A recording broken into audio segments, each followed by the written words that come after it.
Ajay Deshpande, sir, Yeah, please. thank you very much. It is really a very auspicious occasion that we are dealing with the issues of the climate change at this at the DJMIT. So I once again welcome the Principal Secretary, Climate Change, Gujarat, Government of Gujarat, and also all my colleagues and office bearers at CENT as well as the DJMT.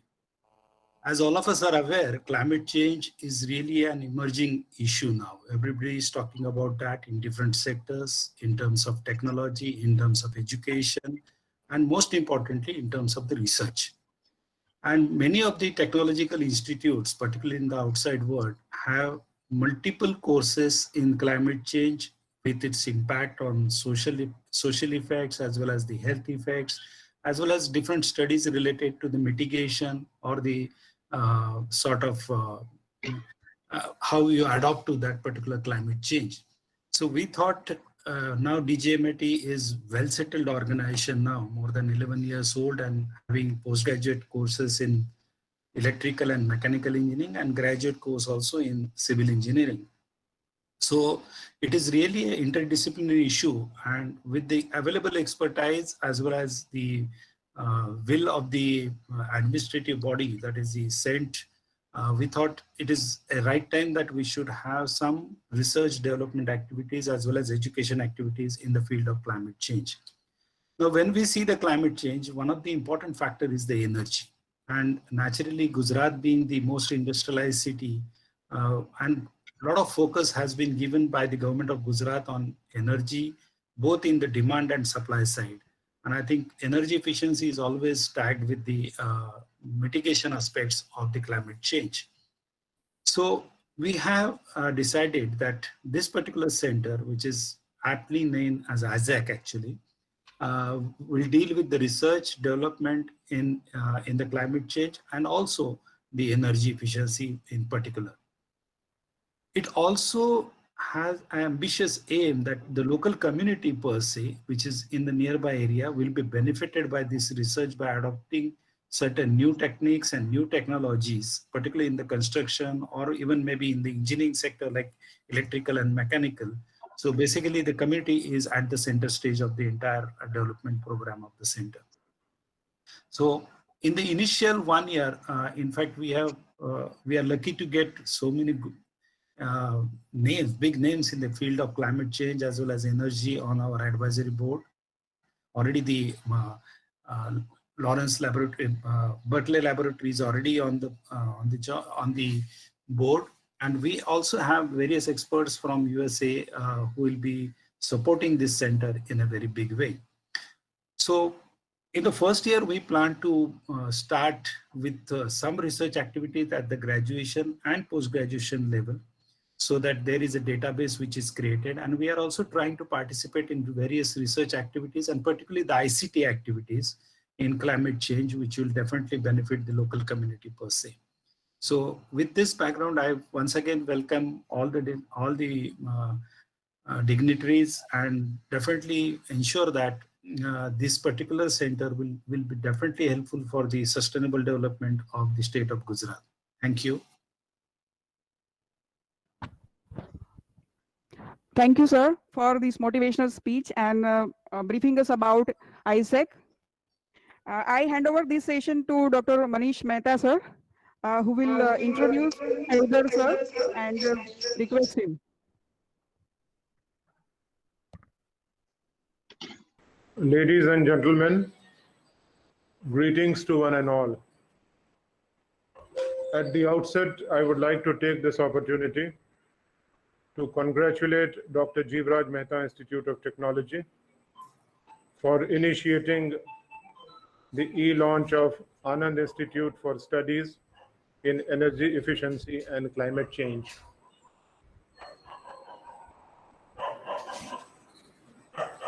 The present situation of coronavirus pandemic has made it necessary to meet all of you through this virtual platform, and therefore we are launching this institute on electronic mode.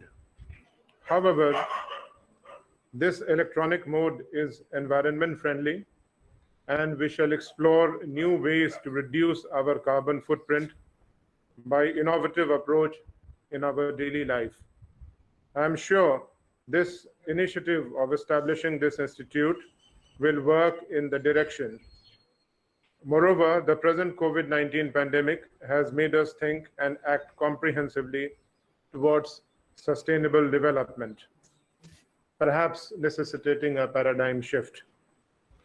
Acknowledging the due importance and seriousness of global climate concerns, Gujarat took the lead and established an independent department for climate change under the visionary leadership of our Honorable Prime Minister, Shri Narendra Modi, who was at that point of time Honorable Chief Minister of Gujarat. Our department completed a decade of establishment, and with its continuing efforts towards low carbon and inclusive development in the state, we are relentlessly marching ahead, and it is very encouraging to see more and more stakeholders joining us in this noble cause. The government of Gujarat, at its highest level of administration, is committed to building a sustainable and climate resilient future and enabling a low carbon pathway for Gujarat's economic growth that would go on to meet people's aspirations with equity and inclusiveness. Our department is working under the direct guidance of Honorable Chief Minister Shri Vijay Rupani. All of us know India has communicated the nationally determined contributions to the United Nations Framework Convention on Climate Change under the Paris Agreement.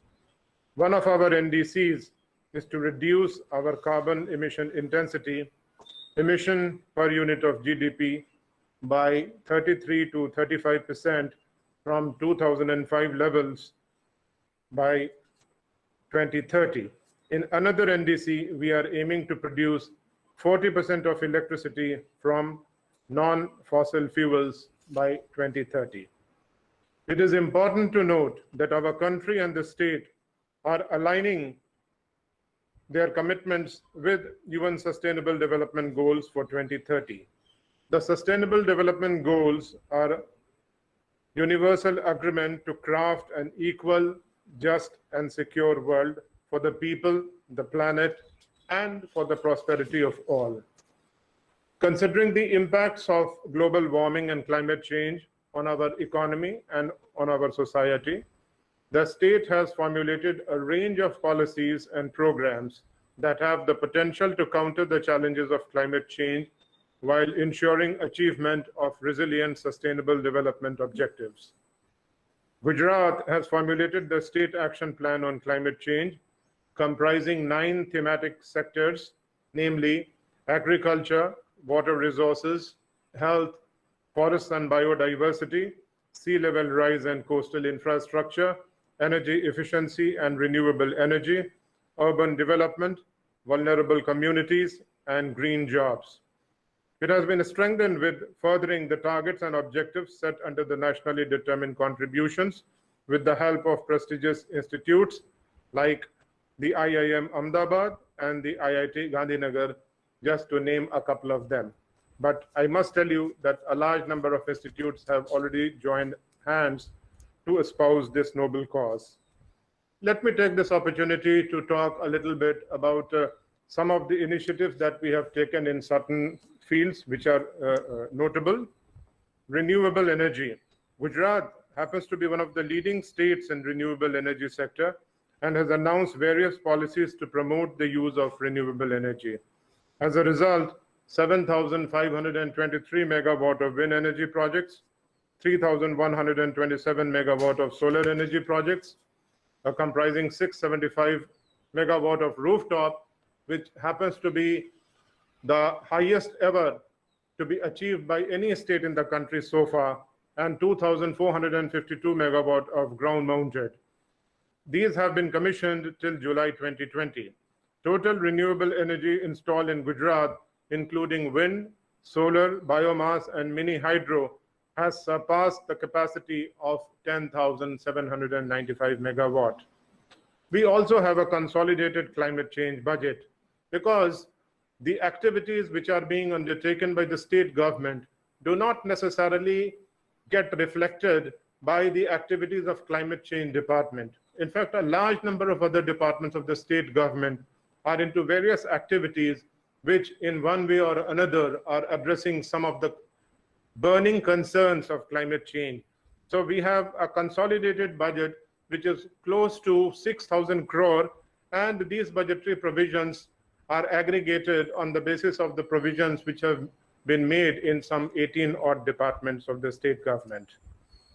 We have also been promoting the use of electric vehicles. Government provides subsidy for the purchase of battery-operated two-wheelers to school and college-going students. These initiatives reduce the use of petrol and lower air pollution. Some 8,000 students have already taken benefit of this scheme so far. And Gujarat is also providing subsidy of 40,000 per vehicle for electric three-wheelers. And we are quite hopeful that we would make it more liberal in the days to come. Talking about energy efficiency, improved crematoria are being installed in crematoria operated by village panchayats, taluka panchayats, municipalities. This improved version of crematoria reduces the use of wood and contributes to the environment in a significant way. Every year, separately, 40,000 LED tube lights, 25,000 energy efficient fans are being installed in government schools. These are a glimpse of some of the efforts which are being taken by the climate change department, not to talk about the grand spectrum that we have in terms of activities which are being undertaken by various departments of the state government. We have also developed a framework for a climate change fund to support the smaller sized climate change adaptation and mitigation projects at grassroots levels.